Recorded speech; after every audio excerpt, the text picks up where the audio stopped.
ایسے لوگ جن کو اللہ کے ذکر اور نماز پڑھنے اور زکات دینے سے نہ سوداگری غافل کرتی ہے نہ خرید و فروخت، وہ اس دن سے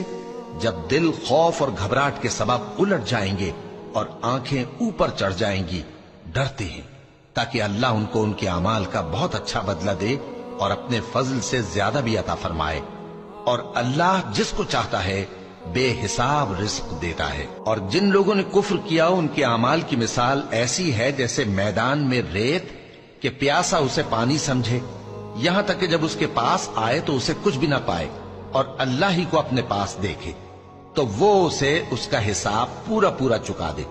اور اللہ جلد حساب کرنے والا ہے۔ یا ان کے اعمال کی مثال ایسی ہے جیسے گہرے سمندر میں اندھیرے جس پر لہر چڑھی چلی آتی ہو اور اس کے اوپر اور لہر آ رہی ہو اور اس کے اوپر بادل ہو، غرض